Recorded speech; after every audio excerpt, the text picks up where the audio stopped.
Hello po guys. To God be the glory po ulit. God bless us all po ulit. Part 5 na po guys. Baka malito ako. Part 5 na po. Part 5 na po ng Season 19, What is Written Truly Happened. Thank you so much po talaga sa lahat po ng makakakita ng content ko na to. Sana po mapagtyagaan nyo po ulit tapusin from part 1 hanggang final part. Maigsi lang po to. Bali, mga tanong po to, tapos may mga sagot din po kung bakit talaga ang ating creator ay nag-i-invite na ang humanity makarating sa heaven. Ito po yung karamihang common na tanong nung unang siglo pa until now po. Sabi po, God created people with free will. Just as people are able to choose to repent and believe, they are also free not to do so. People have different reasons for rejecting God's invitation for salvation. So, isa po yan sa mga mabibigat na tanong na paulit-ulit na tinatanong ng tao, generation by generation, na nagtataka po din ng mga tao. Tumawid po yan siglo by siglo kung bakit talaga ang Panginoon natin, ang Creator, ay nag-i-invite sa humanity na makarating sa heaven. Kasi marami pong hindi naniniwalang may heaven talaga Marami din pong hindi naniniwalang may hell. Kasi ang sabi po nung karamihan, itinawid po ng mga tao nung unang siglo pa, na ang hell daw po ay nandito sa lupa. Ito daw po yung hell. Kapag mahirap ang buhay mo, kapag walang-wala ka, parang pulubi ka, hell ka. So, ganun po yung pagkakaunawa ng iba na parang wala pong basehan. Parang pinagbabasihan lang nila yung sitwasyon ng buhay ng isang tao. Which is mali po yun guys, hindi po yun biblically written.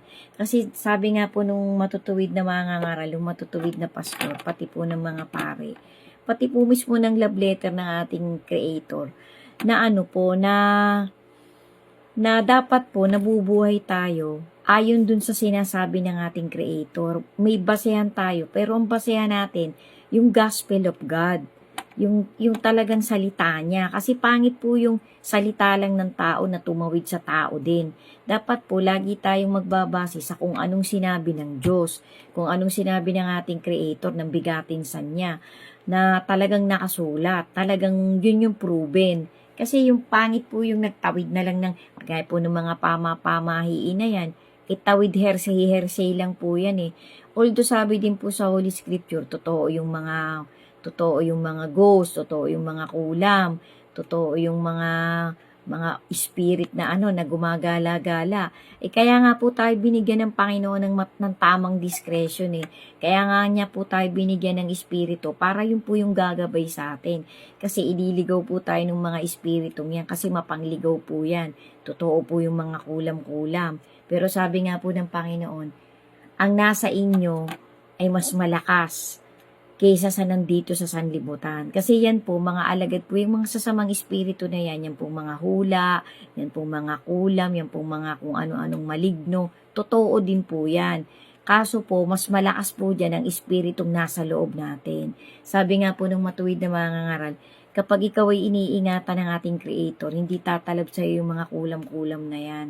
Kasi nananalig kang may Diyos talagang gumagabay at nagliligtas sa'yo araw-araw So, huwag kang mabahala na may masamang mangyayari sa'yo as long na yung faith mo, pinapakita mo talaga sa ating Creator. Yan po ang pinangahawakan ko din Kasi ang tao po kasi talaga, madali po tayong, sabi nga po, gullible Madali tayong maloko, sumakay agad sa paniwalang ganito, ganyan.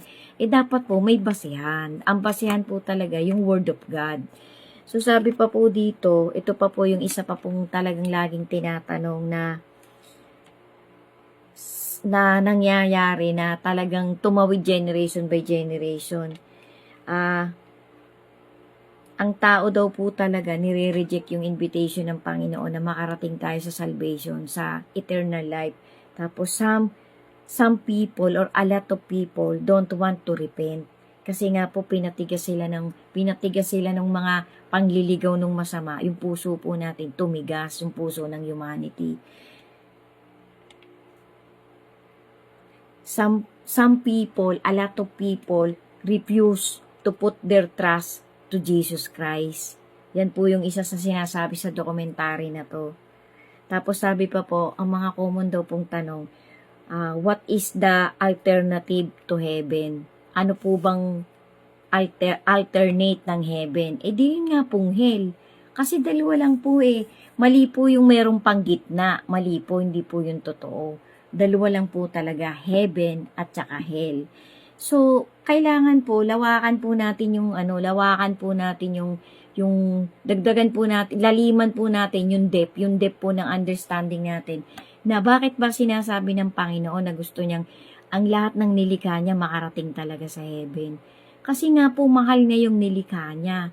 Yan din po yung isinagot nung gumawa ng dokumentary na to.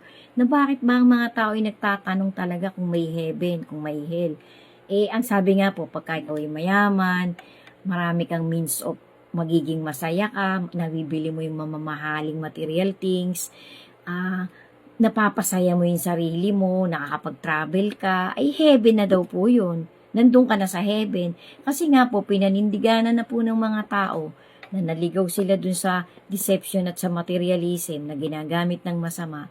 Kaya iniisip nila, nandito na yung heaven, nandito na sa earth. Ito nga pong earth na to, ito nga po yung magwawakas, magkakaroon po to ng ending. Kasi nga po, gumawa na po ng bagong titirahan ang ating Creator. There is a new heaven and a new earth. So, ibig sabihin po, yun pong pinangako ng Panginoon, totoo po yun, na wala nang lungkot, wala nang sakit. Sabi nga po, mawawala na yung tubig, mawawala yung dagat. So, parang napakalalim po kapag ka po talaga inisip natin, inarok natin, hindi po agad natin basta-basta talaga mauunawaan Kailangan po talaga nating laliman pa, kailangan po nating humingi talaga ng guidance. Doon po sa mga mangangaral na talagang nagtatawid ng totoong salita ng Diyos, salita ng ating Creator, para po mas malalim yung pagkaintindi natin. Kasi pagka po talagang sarili lang natin pagkaunawa at pagkaintindi, kukulangin po tayo. Makukulangan po tayo ng pagkakaintindi sa sinabing ito ng ating Creator na talagang ini-invite niya ang buong humanity papunta dun sa eternal life. Kaso nga po maraming taong talagang naligaw na. Sabi pa po dito, ipinaliwanag po ng bigatinsan kung ano talaga yung heaven. Sabi niya po nung nandito siya sa mga apostol niya, pati po dun sa mga nakikinig sa kanyang sumusunod sa kanya. Yung mga bagay na hindi mo nga po nakita, yung mga bagay na hindi mo nadinig, yan ang inihahanda ng Panginoon. Yan ang included sa heaven na pupuntahan. Doon nga po sa eternal life. Tapos, ipinaliwanag din po ng bigatinsan yung kung ano talaga yung hell. Kung ano talaga yung alternate ng heaven. Kasi dalawa nga po heaven and earth. Heaven and hell, heaven and hell, yan po ang talagang pupuntahan lang ng humanity after po dun sa verdict, after po dun sa judgment na mangyayari. Kapag ka nabuhay ka, na nandun ka sa katuwiran ng Diyos, tapos idadatnan ka ni Kristo ng patay ka man o buhay, mapupunta ka pag binigyan ka na ng judgment, mapupunta ka dito kung saan ka talaga karapat-dapat. Kung isinabuhay mo, nung nabubuhay ka, yung mga ayon sa gospel ng ating Creator. Tapos kung tumaliwas ka naman, nagpatuloy-tuloy ka sa kasamaan, sa kasalanan, hindi ka nagsisi, hindi ka humingi ng pagpapatawad, naubusan ka na ng oras, doon ka po talaga sa tormented place. Yun nga po yung hell. Tapos sabi pa po dito, God really doesn't want people to perish and go to hell. Tapos sabi pa po dito, totoo ang pangako ng ating Creator. Totoo talagang magbibigay siya ng buhay na walang hanggan. Sundan niyo pa po guys. Sundan niyo pa po. Kasi napakalalim po ng pagpapaliwanag ng content creator na gumawa nito Kaya parang kung aarokin po natin, ang lalim po ng ginawa ng documentary. Kasi nga po ang mga tao punong-punong ng tanong. Puzzle na puzzle po talaga. Kung may totoong hell talaga at may totoong heaven. Sundan niyo pa po guys. Thank you po for watching. God bless us all.